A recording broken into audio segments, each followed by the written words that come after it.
y a des chanteurs qui, depuis le début de leur carrière, n'ont jamais changé de tête. Oui, comme Mireille Mathieu ou Nana Mouskouri. Moi, je me rappelle pas les avoir vus autrement qu'avec leur look actuel. T'as raison, puis aussi Julio Iglesias et Demis Roussos, ils n'ont jamais dépensé un centime pour le relooking. Et puis, il y a Madonna. Alors elle, c'est tout l'inverse. À chacun de ses titres, à chacun de ses albums, à chacun de ses tubes, elle nous change de tête, elle nous change de look. Du coup, en 25 ans de carrière, elle reste au top de la mode. Et cet exploit méritait bien un reportage. Voici donc l'enquête sur les secrets du look de Madonna, réalisée par Chris Mondé. Secret numéro 1, comment Madonna lance-t-elle des modes? Souvenez-vous, en 1983, Madonna arrive avec son premier tube, Holiday. Et à l'époque, Madonna arbore un look plutôt punk. Elle porte des crucifix, des bracelets en caoutchouc et de gros foulards dans les cheveux. Mais surtout, Madonna lance un concept simple, porter des sous-vêtements comme vêtements. Ok, faut pas être frileux. Et malgré ce look pour le moins loufoque, les fans se précipitent pour lui ressembler. Elle a eu des tonnes de fans qui ont suivi ce look-là, qui était facile à suivre, puisque c'était simplement mettre des dessous voyants avec des polos à trous, des colliers partout. Et du coup, elle a eu ce qu'on appelle les wannabes, celles qui voulaient être Madonna. Bingo, le premier phénomène de mode créé par la Madone était né. Désormais, son influence dépasse les frontières de la musique et c'est naturellement qu'elle lance en 1985 sa propre marque de vêtements. Et la star ne va pas s'arrêter là. À chaque album, un look différent pour surprendre encore et toujours ses fans. Il suffit d'un clip pour imposer une nouvelle mode à ses fans et au monde et rendre obsolète la précédente. Une question se pose, comment fait-elle pour être toujours en avance sur son temps? Elle a accès à la mode avant nous. Elle a plein d'amis, grands couturiers, etc. Donc elle a accès au catalogue des saisons futures. Et donc elle fait son choix avant qu'on puisse voir ce qui existe. Et en général, elle choisit ce qu'il faut. Et, ce serait sorti de toute manière, mais elle est une sorte de catalyseur de ce qui va se passer. Oui, d'accord, mais tout le monde n'a pas des promotions chez les grands couturiers. Secret numéro 2, quelles stars ont influencé les looks de Madonna? Quand on voit Madonna sur scène, on ne peut pas passer à côté de l'originalité de son look. Pourtant, et vous ne le saviez peut-être pas, mais le style de la chanteuse vient de l'univers direct de 3 stars. La première, c'est facile, c'est Marilyn Monroe.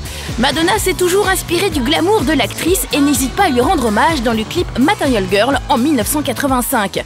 Sur ces images où elle parodie une des scènes du film Les hommes préfèrent les blondes, Madonna y arbore l'exacte reproduction de la robe rose de Marilyn et son gros nœud sur l'arrière. Marilyn était vraiment une icône féminin très puissant de l'époque et je pense que Madonna a voulu montrer qu'elle pouvait faire autant. La deuxième star à avoir influencé Madonna, c'est Marlène Dietrich. Dans plusieurs clips, Madonna copie le look androgyne de l'actrice allemande. Costume noir, chemise blanche, binocle, mais ce n'est pas tout. Elle s'inspire aussi de la personnalité de Dietrich sur l'album Erotica en reprenant le fort caractère de l'actrice. Marlène Dietrich me montrait une image très féminine, mais très masculine en même temps, très femme forte. Et je pense que Madonna a voulu montrer, là aussi, toujours dans l'idée de maîtresse et de domination, cette image-là, et c'était facile à reprendre. Enfin, la troisième star qui servira de modèle à la Madone, c'est Eva Perón, la femme du leader politique argentin d'après-guerre Juan Perón. Madonna entame sa transformation en Eva Perón dans le clip You'll See en 1995. En tailleur ajusté sanglé et créé par John Galliano, la Madone a même tiré ses cheveux en arrière sous un chapeau à voilette. La ressemblance est frappante. Et quand elle apprend que le cinéaste Alan Parker va réaliser le film sur la vie d'Eva Perón, Madonna se met en tête coûte que coûte de décrocher le rôle principal. Elle voulait montrer au réalisateur Alan Parker qu'elle était capable d'avoir ce look-là et de l'assumer.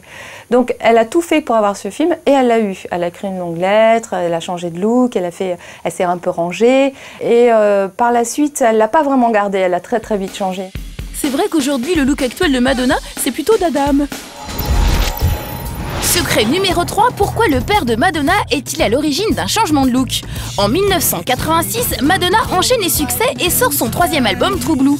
Après les fringues provoques, nous la retrouvons assagie dans une tenue vestimentaire bien proprette. Mais si Madonna a changé aussi radicalement de look, ce n'est pas par hasard.